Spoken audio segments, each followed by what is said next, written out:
Good evening all the viewers. आज के इस प्रश्नोत्तरी कार्यक्रम में आप सभी श्रोताओं का प्रश्नकर्ताओं का स्वागत है। सबसे पहला प्रश्न लेते हैं सुरेंद्र कुमार एडवोकेट त्रिवेणीगंज। ये चूंकि ये एडवोकेट है तो एडवोकेट के लिए जो प्रश्न होना चाहिए और एडवोकेट के खास जानकारी में रहना चाहिए, इसीलिए ये उन्होंने प्रश्न किया है। लेकिन प्रश्न करने में हमको लगता है कि कुछ चूक हो गया है या लिखने में उनसे चूक हो गया है। इनका प्रश्न है कि ऑर्डर 8 कैपिटल ए सीपीसी को क्लैरिफाई करें। तो ऑर्डर 8 ए सीपीसी करके तो कोई है नहीं, ऑर्डर 8 का रूल 1A जरूर है, तो हमको लगता है कि लिखने में छूट गया होगा। और दूसरा है ऑर्डर 1 रूल 8A, इसको क्या कहते हैं और इसको क्लैरिफाई करना चाहते हैं, यानी कि उसको एक्सप्लेन करना चाहते हैं और समझना चाहते हैं। तो इसको समझाने के लिए ये दोनों प्रोविजन को पढ़ना जरूरी है और दोनों दो प्रोविजन है। ऑर्डर 1 है जो पार्टी से संबंधित है, पार्टी का जोड़ घटाव वगैरह सब इसी में होता है, addition of party, deletion of party. Order 1 उसी को डील करता है। 1 रूल 1 से लेकर के 10 तक के आगे तक के इसमें कई रूल है बने हुए हैं। तो सबसे पहले तो आपको क्लैरिफाई कर दें कि ऑर्डर 8 जो है वो रिटन स्टेटमेंट के लिए है।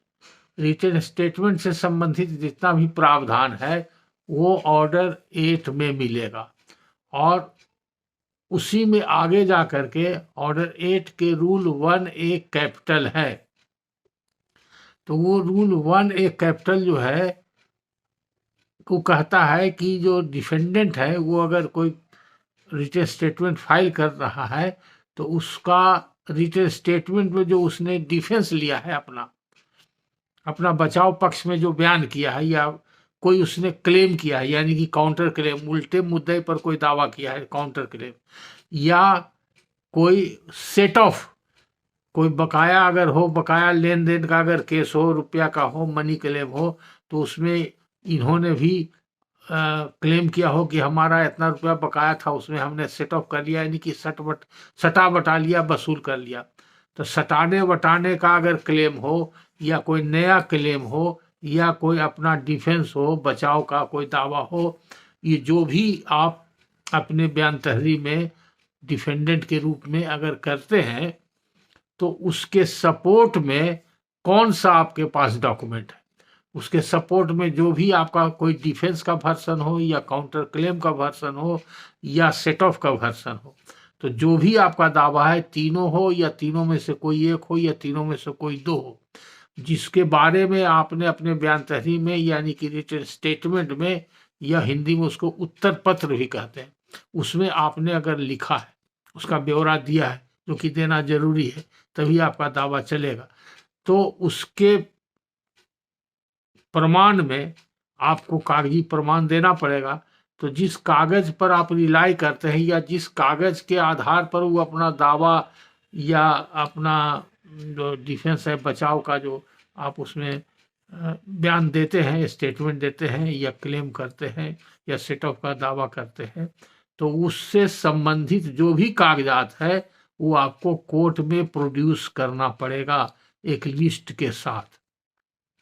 अगर आपके कब्जा में नहीं है वो सब कागज जिस पर आप रिलाई करते हैं, तो आपको बयान तहरीर में लिख देना होगा कि अभी ये सब कागज जो जिसके आधार पर हम ये दावा कर रहे हैं उसका हमारे पास नहीं है। अगर आपको मालूम है कि वो कब किनके पास है तो उसका ब्यौरा भी देना चाहिए। तो आपको अगर रिटन स्टेटमेंट में जितने भी कागजात के ऊपर आप रिलाई करते हैं और उसके कागजात के आधार पर दावा पेश करते हैं, चाहे सफाई का दावा हो या काउंटर क्लेम का दावा हो या सेटअप का दावा हो, तीनों या तीनों में से कोई एक या तीन में से दो, किसी भी दावा के समर्थन में कोई भी कागज है जिस पर कि आप रिलाई करते हैं और जिसके आधार पर अपना दावा पेश करते हैं बयान तहरीर में, तो सभी जो डॉक्यूमेंट है सभी कागजात को एक लिस्ट बना के कोर्ट के सामने प्रोड्यूस करना पड़ेगा और कोर्ट में WS के साथ फाइल भी करना पड़ेगा। अगर आपके पोजीशन में नहीं है तब आप कह सकते हैं कि मेरे पोजीशन में नहीं है, अभी हम नहीं फाइल कर सकते हैं। किनके पोजीशन में मालूम है तो ये भी कह सकते हैं। तो अगर आपने इस प्रावधान का पालन नहीं किया, आपने कोर्ट में प्रोड्यूस नहीं किया और सीधा सीधी बयानतरी फाइल कर दिया, तो बाद में जब केस खुलेगा, गवाही वगैरह होगी, उस समय आप अपने बचाव में वो सब कागजात दाखिल कीजिएगा, तो आपका कोर्ट आपको कागज नहीं एडमिट करेगा, कोर्ट कागज एविडेंस में नहीं लेगा। उसके लिए आपको कोर्ट से फिर लीव लेना पड़ेगा, अनुमति लेना पड़ेगा, और कोर्ट को अनुमति लेने के लिए आपको आवेदन देना होगा, उसमें कोई ना कोई कारण आपको दिखाना होगा। अगर कारण दिखाइएगा तो कोर्ट आपको अनुमति दे भी सकता है, और कारण अगर सेटिस्फैक्ट्री नहीं रहा तो नहीं भी दिखा सकता, इसलिए आपको नुकसान होगा। तो एक तरह का ये मैंडेटरी प्रोविजन है, इसके लिए इसको अनुपालन करना चाहिए। अगर आप वकील हैं और मुदाले के तरफ से, डिफेंडेंट की तरफ से रिटन स्टेटमेंट फाइल करते हैं, तो अपने क्लाइंट को ये जरूर सलाह दीजिएगा कि जो जो कागज के आधार पर आप अपना दावा पेश कर रहे हैं या बचाव अपना पेश कर रहे हैं मुकदमा से बचने का, वादी ने जो आप पर दावा किया है उससे बचने का जो आप कथन कर रहे हैं, उसके समर्थन में, उसके प्रमाण में कोई कागज है जिस पर कि आप रिलाई करते हैं, उसी को सहारा बना करके आप अपना बयान तहरीर में बयान दे रहे हैं, तो वो सब को आप कोर्ट में प्रोड्यूस कीजिए। कोर्ट में प्रोड्यूस कीजिए, उसका लिस्ट बना करके दीजिए, कोर्ट उसको देखेगा कि हाँ आपके पोजीशन में है, तो उस समय या तो कोर्ट कहेगा कि आप फाइल कर दीजिए WS के साथ, या आपको परमिट करेगा, ठीक है जब जरूरत होगा फाइलिंग का जब स्टेज आएगा तो उस समय फाइल कीजिएगा। तो कोर्ट के परमिशन से आप बाद में फाइल कर सकते हैं, और नहीं तो रिटन स्टेटमेंट के साथ फाइल कर सकते हैं। इसलिए अगर इस ऑर्डर 8 कैपिटल ए तो नहीं है, ऑर्डर 8 का रूल 1 का कैपिटल ए पढ़िएगा तो ही उसमें मिलेगा। इसलिए एक बार हम उसको पढ़ करके भी समझा देते हैं। और सुरेंद्र जी, अगर आप सुन रहे हैं या जब भी सुनिएगा, इत्मीनान से आप निकाल लीजिएगा CPC ऑर्डर 8 पहले निकाल लीजिएगा, और उसको हम पढ़ के सुना देते हैं। जो हमने एक्सप्लेन किया है वही आप कहते हैं कि एक्सप्लेन करना आपका ही प्रश्न है। You want to get this provision explain, इसको एक्सप्लेन कर दीजिए, क्लारीफाई कर दीजिए। क्लारीफाई का मतलब क्या हुआ? एक्सप्लेन करना, ताकि आप उसको समझ सकें। तो उसी का हम प्रावधान निकाल रहे हैं, आपको पढ़ करके सुना रहे हैं। ऑर्डर 8 निकालिए CPC का, और उसको जो रेलिवेंट प्रोविजन है वही हम पढ़ेंगे, और आप भी पढ़िएगा साथ साथ तो ज़्यादा अच्छा रहेगा। ये ऑर्डर 8 शुरू होता है, written statement, set off and counter claim.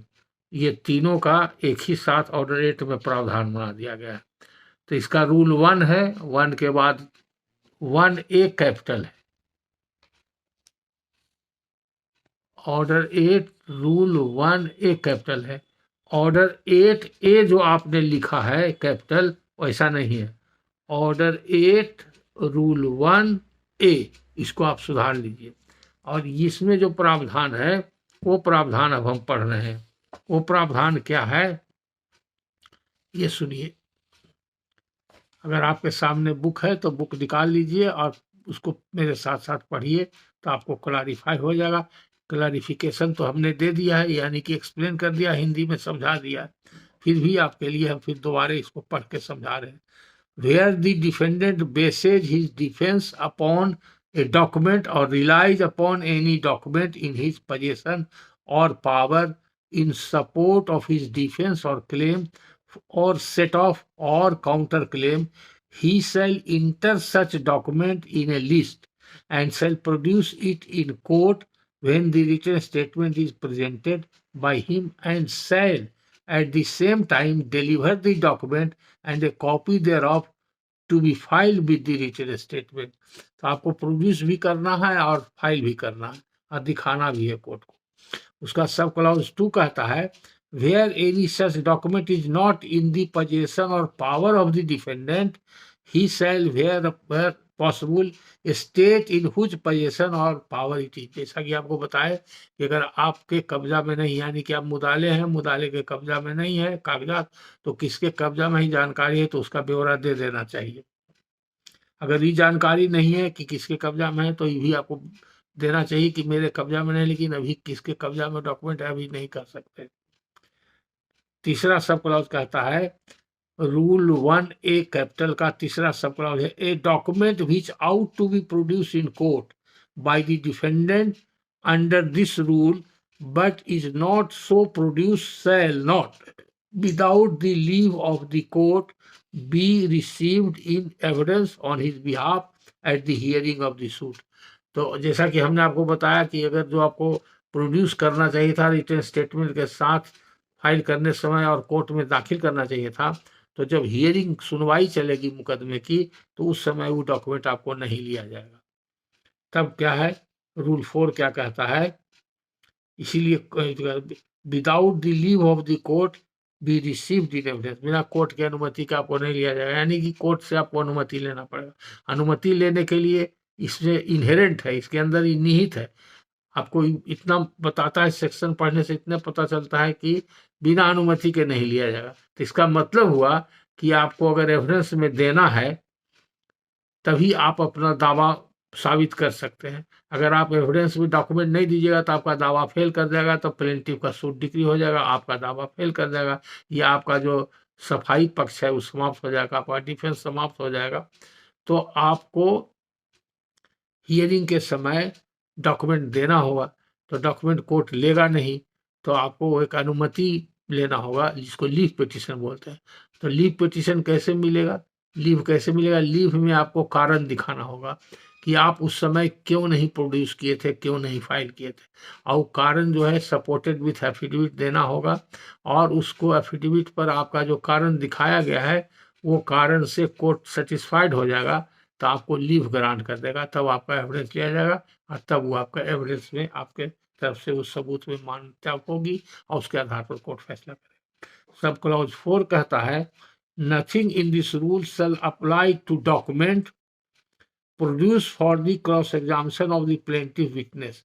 ये उस डॉक्यूमेंट पर नहीं अप्लाई करता है जिसको आप जिरह के दौरान प्लेंटिफ के विटनेस को दिखा करके जिरह करते हैं। मानिए कोई प्लेंटिफ का विटनेस आया और कुछ गलत स्टेटमेंट दे रहा है, उसके स्टेटमेंट को कंट्राडिक्ट करने के लिए क्रॉस एग्जामिनेशन में आप उसको कोई डॉक्यूमेंट दिखाते हैं और उसके बारे में दिखा करके सवाल पूछते हैं और अपने पक्ष में जवाब चाहते हैं, तो ये आप कर सकते हैं, उसके लिए अनुमति लेने की जरूरत नहीं है।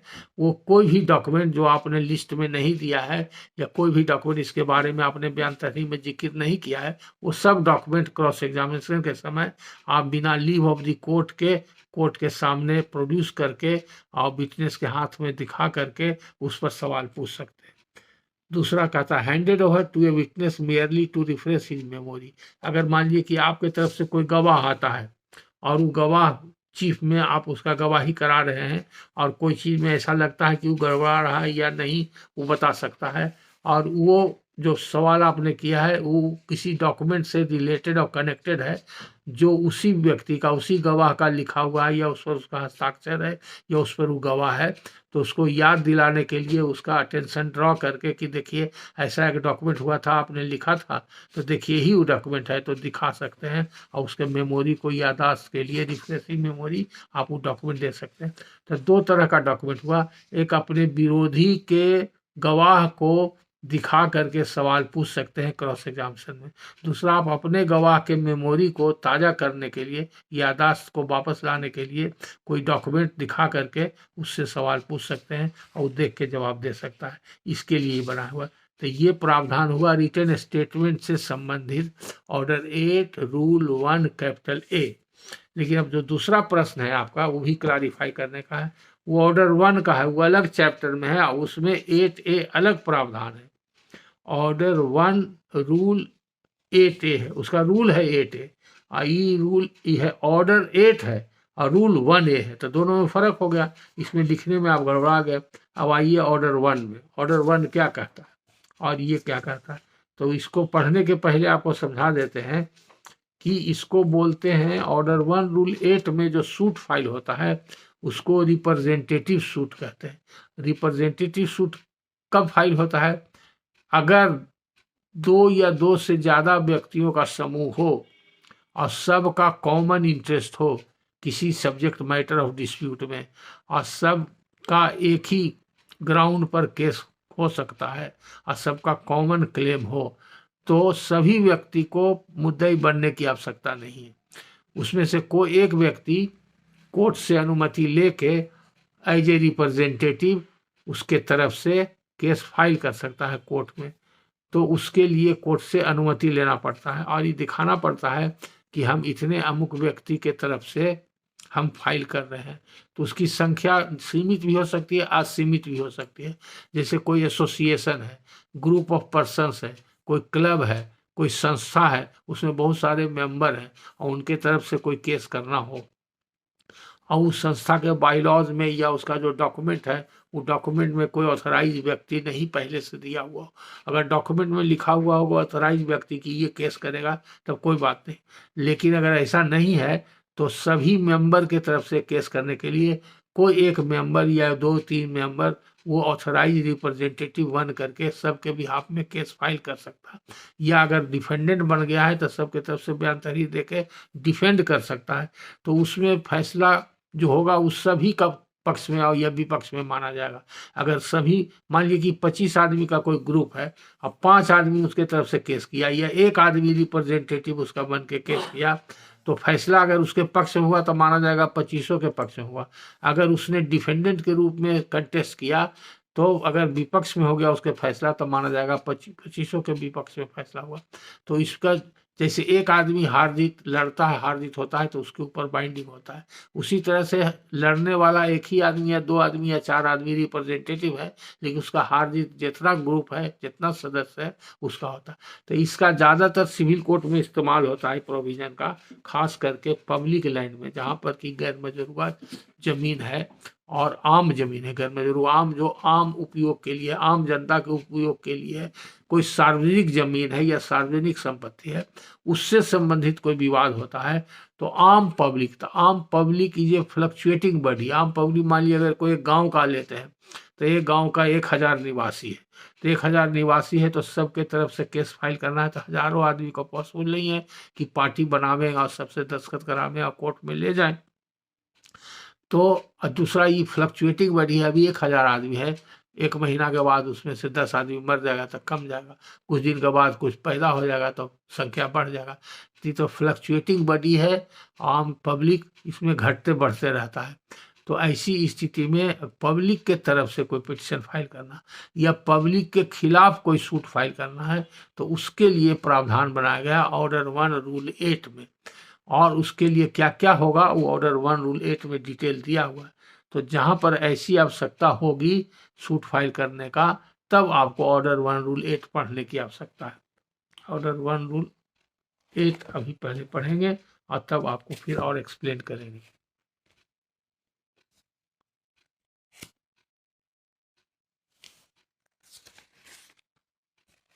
इसका हेड नोट है ऑर्डर 1 रूल 8 का, देखिएगा ऑर्डर 1 रूल 8 का हेड नोट है,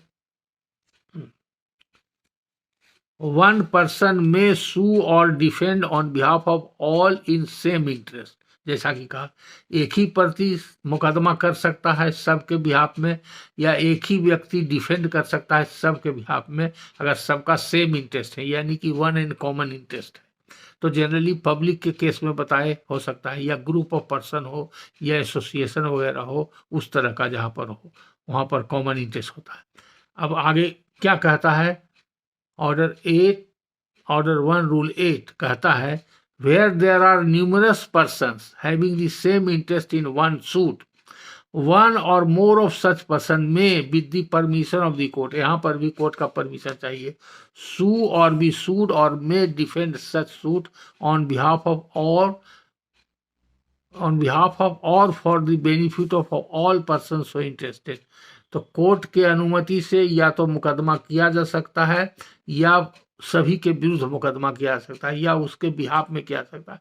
अगर प्लेंटिफ बनना चाहता है तो सभी पब्लिक के तरफ से या सभी मेमोरांड के तरफ से वो टाइटल सूट फाइल कर सकता है और कोर्ट से परमिशन लेगा कि हम मुद्दई बन करके सभी के तरफ से हम फाइल कर रहे हैं। तो उसमें जो हार जीत होगा उस सभी का हार जीत माना जाएगा। अगर हम अकेला इंडिविजुअल हैं या 4 आदमी हैं, हमको पब्लिक के खिलाफ कोई पब्लिक लैंड है, पब्लिक लैंड से संबंधित कोई या पब्लिक प्रॉपर्टी है, उस पर हम अपना इंडिविजुअल दावा करते हैं। तो क्योंकि मेरा टाइटल है, पब्लिक का इसमें कोई टाइटल नहीं है, हमारा टाइटल डिक्लेयर कर दिया, तो उसमें पब्लिक को पार्टी बनाने के लिए मान लिए कि 1000 आदमी को पार्टी हमको बनाना पड़ा, तो कितना खर्चा होगा। तो हम उसमें कहेंगे कि पब्लिक के बिहाफ में 1 आदमी, 2 आदमी, 4 आदमी कोई है जो इसका रिप्रेजेंटेटिव है, हमको उसके अगेंस्ट में केस फाइल करने के लिए अनुमति दिया जाए। तो हम 2 ही आदमी को पब्लिक रिप्रेजेंटेटिव के रूप में मुदाले बना के, 3 आदमी को या 5 आदमी को मुदाले बना के, या 1 आदमी को भी रिप्रेजेंटेटिव बना करके अपने प्लेंट में फाइल करेंगे, और उसका हार जीत होगा तो सभी पब्लिक को। तब इसका क्वेश्चन ये होगा कि तब पब्लिक को कैसे पता चलेगा और पब्लिक को पर उसकी बाध्यता कैसे होगी। तो उसके लिए आगे प्रावधान है, आगे हम पढ़ते हैं। आगे आपको मिलेगा कि जब ऐसी स्थिति आती है, कोर्ट अनुमति जब देता है, तो उसके लिए ये सूचना गजट में प्रकाशित किया जाता है। पहले गजट में होता था, आजकल अखबार में भी निकलता है, और उसमें सारा दिया जाता है कि ऐसा ऐसा प्रतिनिधि के रूप में अमुक अमुक व्यक्ति ने फाइल किया है सूट, या आम पब्लिक के विरुद्ध फाइल किया गया है। दोनों स्थिति में वैसा नोटिस रहता है, और जिस व्यक्ति को पब्लिक में से कोई भी व्यक्ति चाहे तो इसमें आकर के आपत्ति दर्ज करा सकता है, या इसमें कोई भी पक्षकार बन सकता है। मान लिए कि हम पब्लिक के बिहाफ में हम रिप्रेजेंटेटिव के रूप में केस फाइल कर देते हैं अकेले ही कहते हुए, तो पब्लिक नोटिस जब जाएगा तो 2 आदमी आके कह सकता है कि हम भी पब्लिक के मेंबर हैं, उसमें हमको भी प्लेंटिव बना दिया जाए, हमारी इच्छा है कि हम भी प्लेंटिव बन जाए, तो वो आकर के प्लेंटिव के रूप में जुट जा सकता है। तो या उसको गवाही देना होगा तो आ सकता है, या जा करके वॉच करना होगा तो आकर के देख सकता है। तो किसी भी स्थिति में वो ज्वाइन कर सकता है। तो इसीलिए ताकि सभी पब्लिक को इसकी जानकारी हो जाए, और अगर फैसला हो जाता है तो ये माना जाएगा कि सभी के जानकारी में फैसला किया, और सभी का हार जीत माना जाएगा। इसीलिए आगे इसमें प्रावधान बना हुआ है। जब सब क्लॉज ए में कह दिया कि with the permission of the court file कर सकते हैं सूट, या अगेंस्ट में कर सकते हैं, तो दूसरा सब क्लॉज बी कहता है ऑर्डर 1 रूल 8 का सब क्लॉज ए पढ़े, अब सब क्लॉज बी पढ़ रहे। द कोर्ट में direct that 1 or more of such person may sue or be sued or may defend such suit on behalf of और for the benefit of all person so interested. तो permission देगा तो उसमें direct कर देगा, ठीक है आपको हम परमिट करते हैं, आप सबके बिहाफ में रिप्रेजेंटेटिव के रूप में सूट फाइल कीजिए, या आपको हम परमिट करते हैं कि आप सबके बिहाफ में डिफेंडेंट के रूप में डिफेंड कीजिए, तो ऐसा परमिशन मिल जाएगा। अब सब क्लॉज 2 कहता है ऑर्डर 1 रूल 8 का सब क्लॉज 2, सब क्लॉज 2 कहता है the court shall in every case where a permission or direction is given under sub rule 1 at the plaintiff's expenses, तो मुद्दई को उसका खर्चा देना पड़ता है, गजट जो छपता है। Give notice of the institution of the suit to all person so interested, यानी कि पब्लिक नोटिस जारी होगा, either by personal service or where by reasons of the number of persons or any other cause such service is not reasonable practicable by publication by public advertisement as the court in each case may direct। वही public advertisement जो होता है generally paper में या gazette में निकलता है।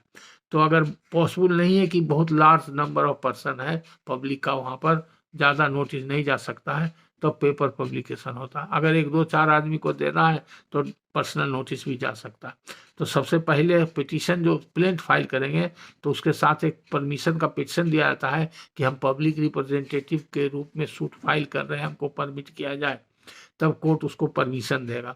अब परमिशन देगा तब कोर्ट उसको फिर कहेगा कि आप गजट पब्लिकेशन करवाइए सूट के फाइलिंग के बारे में, इंस्टीट्यूशन के बारे में। तो वो जब गजट पब्लिकेशन हो जाएगा तब कोई भी पब्लिक आकर के, या जो ग्रुप ऑफ पर्सन है उसमें से आकर के ज्वाइन कर सकता है उसको। अब सब क्लॉज 3 कहता है any person on whose behalf or for whose benefit a suit is instituted or defended under sub rule 1 में apply for the court to be made a party to such suit. जैसा हम कहे आपको पहले कि उसमें से कोई भी आदमी आगे कह सकता है पब्लिक से कि ऐसा ऐसा सूट फाइल हुआ, आपको जानकारी हुई, इसमें हम भी पार्टी बनना चाहते हैं। अगर डिफेंडेंट के रूप में चाहता है, अगर पब्लिक डिफेंडेंट बनाया गया है तो डिफेंडेंट में जाके जुट सकता है, अगर प्लेंटिव बना है तो प्लेंटिव में जुट सकता है, तो कोर्ट उसको आदेश करेगा, जुट जाएगा। उसका सब क्लॉज 4 कहता है No part of the claim in any such suit shall be abandoned under sub rule 1 and no such suit shall be withdrawn under sub rule 3 of rule 1 of order 23 and no agreement, compromise or satisfaction shall be recorded in any such suit under rule 3 of the order unless the court has given at the plaintiff's expenses notice to all persons so interested in the manner specified in this rule. अब इसमें क्या लगा कि public के तरफ से ही case किया गया या पब्लिक के खिलाफ केस किया गया तो प्लेंटिफ को जैसे अधिकार है कि केस को अबेंडन कर दें, छोड़ दें या कंप्रोमाइज कर लें या विड्रॉ कर लें। लेकिन अगर पब्लिक रिप्रेजेंटेटिव की तरफ से सूट अगर हुआ है तो उसको न विड्रॉ करने का, न कंप्रोमाइज करने का और न अबेंडन करने का, छोड़ने का अधिकार है। अगर ऐसा करना चाहते हैं तो कोर्ट को उसके लिए परमिशन के लिए अप्लाई करना पड़ेगा और कोर्ट है जो ऐसे में सबको नोटिस देगा और नोटिस करने के बाद सबको बुला करके पूछेगा, तब उस पर आगे कार्रवाई होगी।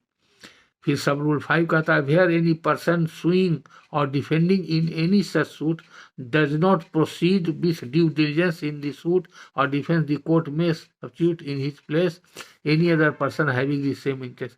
अगर कोई ऐसा केस है पब्लिक की तरफ से, मान लिया कि सूट फाइल कर दिया, अब कोई इंटरेस्ट नहीं ले सकता है, नहीं ले रहा है, छोड़ दिया किसी कारण से, तो कोर्ट को पावर है कि प्लेंटिफ की जगह पर किसी दूसरे पब्लिक के मेंबर को नोटिस देके बुला करके कहेगा कि हम आपको पार्टी बना देते हैं प्लेंटिफ में, आप इस केस को लड़िए। तो ये अधिकार दिया गया ताकि पब्लिक का इंटरेस्ट बचा रहे। उसका सब रूल 6 कहता है a decree passed in a suit under this rule shall be binding on all person on whose behalf or for whose benefit the suit is instituted or defendant as the case में भी। जैसा शुरू में हमने कहा कि degree पास हो जाएगा तो माना जाएगा सभी के विरुद्ध पास हुआ या सभी के पक्ष में पास हुआ, माने सभी मेंबर ऑफ द पब्लिक। अब इसमें एक्सप्लेनेशन दिया गया है नीचे में, वो इम्पोर्टेंट है।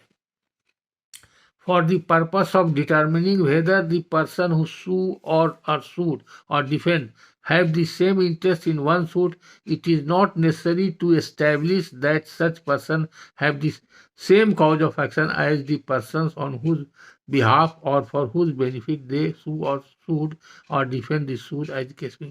तो कहता है कॉमन इंटरेस्ट होना चाहिए लेकिन सेम कॉज ऑफ एक्शन कोई जरूरी नहीं है। तो ये तो हो गया ऑर्डर 1 रूल 8 का पूरा कंप्लीट प्रोविजन। लेकिन आपने जो सवाल किया है वो 8 कैपिटल ए यानी कि ऑर्डर 1 रूल 8 कैपिटल ए को क्लैरिफाई करने के लिए कहा है।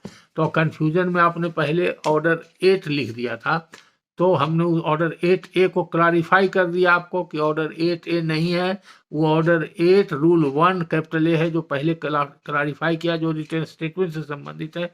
अब ये ऑर्डर 1 रूल 8 का अब इसमें आइए 8A भी है एक अलग से। 8 तो हम पूरा पढ़ दिए, इसमें कई क्लाउज है, 6 क्लाउज है, एक्सप्लेनेशन पढ़ दिए। अब 8A कैपिटल ए पढ़ते हैं। Power of court to permit a person or body of person to present opinion or to take part in the proceeding। ये कोर्ट को पावर दिया गया है। Power of court to permit, किसी को permit करके और उससे ओपिनियन ले सकता है और प्रोसीडिंग में भाग लेने के लिए कह सकता है। जैसे while trying a suit the court may if satisfied that a person or body of person is interested in any question of law which is directly and substantially an issue in the suit and that it is necessary in the public interest to allow that person or body of person to present his or its opinion on that question of law, permit that person or body of person to present such opinion and to take such part in the proceeding of the suit as the case may specify। जैसे मान लिया अगर कोई order 1 rule 8 का suit है, public के against में है, अगर कोर्ट ही समझता है किसी पॉइंट पर उसको ओपिनियन लेना हो तो सरकारी वकील से वो बुला करके कह सकता है, जीपी को, उससे अपना ओपिनियन ले सकता है। अगर उसको जरूरत पड़े कि मुखिया सरपंच को बुलाया जाए, उससे कोई ओपिनियन लेना हो तो उससे ओपिनियन ले सकता है। या पब्लिक का कोई और आदमी हो, कोई पढ़ा लिखा व्यक्ति हो, कोई टेक्निकल बात हो या प्रॉपर्टी के बारे में कुछ बात हो तो उससे बुला के उससे ओपिनियन ले सकता है, पूछ सकता है। तो ये सब बनाया गया है सेफगार्ड करने के लिए कि पब्लिक के प्रॉपर्टी से संबंधित अगर सूट है या बहुत से ग्रुप ऑफ पर्सन्स में सभी के कॉमन इंटरेस्ट का सूट है तो कोई एक आदमी के गलती या लापरवाही से सब लोग को नुकसान नहीं हो, जहां पर सबों का इंटरेस्ट इन्वॉल्व है तो उनका बचाव हो, इसके लिए सब पावर दिया गया। तो इसलिए ऑर्डर 8A है जो डिफरेंट मैटर में है, वो ओपिनियन लेने के लिए है। ऑर्डर 1 रूल 8 ए कैपिटल, वो ओपिनियन से संबंधित है, इसकी आवश्यकता पड़ती है। ये कोर्ट के लिए है, ये पार्टी के लिए नहीं है। जब कोर्ट मुकदमा चलते रहेगा, कोर्ट मुकदमा के दौरान में अगर उसको ये समझ में आया कि इसमें हमको इंटरेस्टेड कोई पर्सन से ओपिनियन लेना चाहिए, कोई ऐसा इंपॉर्टेंट इशू है जिसके बारे में राय विचार करना चाहिए, तो वो राय ले सकता है। इसके लिए कोर्ट को पावर दिया गया, ये कोर्ट से संबंधित मैटर है। तो ये आपको एक्सप्लेन कर दिए सुरेंद्र जी, हम समझते हैं कि अब आपको कोई दिक्कत नहीं होगी, दोनों क्लारीफाई हो गया। इसके बाद प्रश्नकर्ता, तो प्रश्न है कि एन के नूतन हैं, ये सुपौल से लिखते हैं और फ़ोन पर हमसे बात भी किए थे, ये हमसे मिलना चाहते हैं। तो हम व्हाट्सएप पर बात हुई थी तो खबर कर दिया था कि जब भी मिलना चाहिएगा समय लेके आप मिल सकते हैं। उसके बाद है दीपक कुमार सिंह, ये भी लिखे हैं व्हाट्सएप पर कि मुलाकात करना चाहते हैं, तो इनको भी रिप्लाई कर दिया था और हमने अपना एड्रेस भी व्हाट्सएप पर भेज दिया है, ताकि आप उस एड्रेस पर हमसे फ़ोन से टाइम ले करके आके मिल सकते हैं। उसके बाद पिछला लेक्चर में भी हमने कहा था, जितेंद्र कुमार एडवोकेट हैं गया से, इन्होंने प्रश्न किया था व्हाट्सएप पर, उस समय हम बाहर थे और समय अभाव के कारण उनका जो टॉपिक उन्होंने दिया था उस पर लेक्चर देने के लिए, वो टॉपिक पर लेक्चर, वो पैक्स से संबंधित है। वो मेंबरशिप कैसे होता है, रीगिंग होता है इलेक्शन में, तो उसके बचने से क्या उपाय है, और अगर कोई केस करना होगा पैक्स से इलेक्शन संबंधित तो कहाँ केस होगा, कैसे होगा, इस पर क्लैरिटी नहीं है, उसके बारे में कुछ क्लैरिटी बताइए। तो इसके बारे में एक लेक्चर अलग से बनाना पड़ेगा, जब समय मेरे पास सफिशिएंट रहेगा तो उस पर लेक्चर देंगे। जितेंद्र कुमार जी थोड़ा वेट कीजिए, जल्दी आप सुनिएगा, इसके ऊपर भी हम एक लेक्चर देंगे।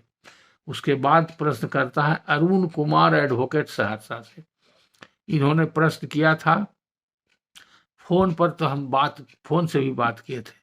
इन्होंने कहा था कि बटेदार को जमीन बेचने का अधिकार है कि नहीं, जो बटैया जोतता है खेत यानी कि सिकमीदार को। तो हमने फ़ोन पर उनको जवाब दिया था कि उनको ट्रांसफरेबल राइट नहीं है, इनहेरिटेबल है। अगर बटेदार कोई मर गया तो उसका बाल बच्चा उस केस को जोत सकता है, तो इनहेरिट कर लेगा, तो टेनेंसी राइट हो गया उसको, अंडर टेनेंसी, अंडर रैयत हुआ। बटेदारी राइट जो है वो हेरिटेबल है, ट्रांसफरेबल नहीं है। इसी पॉइंट पर हमसे उन्होंने कानून पूछा था, हमने कहा भी था कि बीटी एक्ट में देखिएगा, किताब में आपको लिंक मिल जाएगा, तो शायद मिला कि नहीं मिला, उन्होंने फिर जवाब नहीं दिया है। फिर भी अरुण कुमार एडवोकेट सहरसा से हैं, अगर सुन रहे होंगे तो उनके ज्ञान के लिए, उनके जानकारी के लिए, या जो भी श्रोता सुन रहे हैं सबों के जानकारी के लिए हम 2 कानून का किताब बता देते हैं, आप लोग नोट कर लीजिए। तो कानून इस बात पर है कि बटाईदार को जमीन बेचने का अधिकार नहीं है, लेकिन अगर बटेदार खेत जोतते जोतते मर गया, जब तक वो पोजीशन में था, उसी दौरान उसकी मृत्यु होगी, तो उसका बाल बच्चा को जोतने का अधिकार है, वो जोतने का राइट वो इनहेरिट कर सकता है। तो इस संबंध में 2 रूलिंग है। पहला रूलिंग है AIR 1976 पटना पेज 349, फिर से दोहरा देते हैं, AIR 1976 पटना पेज 349। दूसरा रूलिंग है 1981 BBCJ 466, 1981 BBCJ 466। ये दोनों रूलिंग में जो बात हम बताए हैं वो आपको मिलेगा। अगर आपको इससे काम चले तो आप निकाल करके अपना काम चला लीजिए और पढ़िए। ये सब दोनों किताब कहीं भी मिल जाएगा, नहीं तो इंटरनेट पर भी अवेलेबल है, इंटरनेट से भी आप निकाल सकते हैं। आप जैसा देखिए, अपने सुविधा अनुसार काम कीजिए। उसके बाद लास्ट क्वेश्चन है, ये लास्ट क्वेश्चन को टेकअप करके आज का व्याख्यान को ही समाप्त करेंगे। इस समस्तीपुर से लिखते हैं सुधाकर सिंह, इन्होंने ये नहीं लिखा है कि क्या करते हैं, लेकिन इन्होंने हाथ से लिख के दिया था पहले, जो बहुत फेंट है। वो पढ़ने का बहुत कोशिश किया तो नहीं पढ़ सके, फिर बाद में उन्होंने फिर टाइप किया हुआ लिखे हैं, तो लंबा चौड़ा था, चूंकि प्रिंट निकला नहीं। ये सब जितना भी क्वेश्चन आया है इसका किसी का प्रिंट नहीं निकाले, पढ़ करके हम नोट किए थे, तो इसमें भी इन्होंने लिखा है। उससे लिखने से हमको समझ में आया कि कोई एक व्यक्ति थे, उनको 4 लड़का और 2 लड़की थी, उसमें से 2 लड़का एक साथ रहते थे। तो उसमें से एक का कोई बाल बच्चा नहीं था, एक निर्वंश थे, तो उनका जो आधा जमीन जो था वो दूसरा व्यक्ति ले लिया, दूसरा भाई का लड़का ले लिया, और पंच लोग जो है 7 साल पहले इसमें कोई फैसला कर दिया, लेकिन उसका कोई डॉक्यूमेंट नहीं है, तो पूछते हैं कि क्या करें। तो ये सब जो चीज़ है ये फैक्ट्स के ऊपर डिपेंड करता है। पूरा कहानी आप अपने वकील को बताइएगा, तो आप कोई भी ज़मीन का अगर पंच फैसला कर दिया और 7 साल पुराना पंच का फैसला है, तो अगर लिखित फैसला है तो फैसला को तोड़ाने के लिए तो टाइम 3 महीना के अंदर ही है, और नहीं तो फैसला बाइंडिंग हो जाएगा। अगर पंच का फैसला देखेंगे तो सही राय देंगे। पंच का फैसला अगर बंटवारा पंच के फैसला से ही हुआ है तो बंटवारा का डॉक्यूमेंट है। अगर पंच का फैसला है जो बंटवारा के प्रमाण में है, उसी के जरिए बंटवारा किया गया, तो उसका रजिस्ट्री कराना जरूरी है, तब वैलिड होता है। अगर पहले फैसला बंटवारा हो गया, पंच ने लिख दिया कि हम पहले जो बंटवारा हुआ उसी को हम शेड्यूल बना रहे हैं, तो उसको रजिस्ट्री कराने की जरूरत नहीं, तो वो वैलिड है। तो कब पंच का फैसला वैलिड होगा, कब पंच का फैसला वैलिड नहीं होगा, बिना पंच के फैसला को पढ़े हुए देखे हुए सही जवाब नहीं दिया जा सकता। और जहाँ तक सवाल है कि दो भाई जिस अगर एक साथ रह गए, तो एक भाई जो मर जाएगा तो उस भाई का पूरा शेयर जो भाई साथ रह गया उसी को चला जाएगा, बाकी अन्य भाई को उसमें कोई हिस्सा नहीं होगा। अगर कोई जबरदस्ती उसमें से आधा हिस्सा ले लिया है, तो उसके लेने के लिए, वापस लेने के लिए टाइटल मुकदमा ही करना पड़ेगा। तो अगर जमीन जायदाद बहुत ज़्यादा नहीं है और बहुत कीमती नहीं है, तो ये सब पुरानी बात को लेकर के झगड़ा डालना सही नहीं। अगर आपका बहुत ज़्यादा नुकसान है, आप इसमें इंटरेस्टेड हैं, तो पूरा जमीन का ब्यौरा पांचों भाई, चारों भाई के बीच में टोटल कितना जमीन था, कैसे कैसे कब बंटवारा हुआ, और कौन जमीन किसके कब्जा में रहा। जिस समय दोनों भाई साथ रह रहे थे तो उस समय उन लोग के पास कितना जमीन था, उसका बंटवारा हुआ था कि नहीं हुआ था। तो बंटवारा अगर हो गया था तो कैसे बंटवारा हुआ था, कागजी सबूत है कि नहीं, फिर कब्जा किसका कैसे था, रसीद कैसे कटता था, बहुत सारी बात है। तो ये सब चीज़ जो आप लोग पूछने लगे हैं आसान समझ करके कि कोई सवाल पूछ दिया उसका जवाब मिल जाएगा, तो उसमें हम बहुत परेशानी होती है हमको, और बहुत सा समझने में दिक्कत होता है और पढ़ने में भी दिक्कत होता है। तो हो सकता है आपको सही राय नहीं मिले, इसलिए बार बार कहते हैं कि जहाँ पर केस होने की संभावना है या केस करने की आपकी आवश्यकता है, तो वहाँ पर स्थानीय अधिवक्ता से मिलिए और उनसे मिल करके दिखाइए और सही सही पूरा डिटेल फैक्ट बताइएगा, तभी आपको सही हम मार्गदर्शन दे सकते हैं। तो अगर आपको इसमें कोई और विशेष प्रॉब्लम है, आगे इसमें कुछ करना चाहते हैं सुधाकर जी, तो आप पुनः अपने वकील से मिल के दिखा करके डिटेल से आप टाइप किया हुआ अलग से भेजिएगा। और नहीं तो आपका जवाब यही है कि 7 साल पुराना है, आप पूछते हैं कि हम क्या करें, कोई डॉक्यूमेंट है ही नहीं। तो कोई डॉक्यूमेंट आपके पास है ही नहीं है, तो आप कब्जा के आधार पर केस बना सकते हैं, कहानी बना सकते हैं, आप कहानी बना के केस कर सकते हैं। तो वहाँ पर जहाँ केस कीजिएगा वहाँ जो वकील लड़ेंगे वो उस काबिल हैं कि नहीं, बना सकते हैं कि नहीं, उनसे पहले राय विचार कर लीजिए, तब ज़्यादा अच्छा है। और वो क्या कहते हैं तब फिर हमसे मुखातिब होइएगा, तब हमसे पूछिएगा, बताएंगे। तो आज का लेक्चर यही समाप्त करते हैं, धन्यवाद।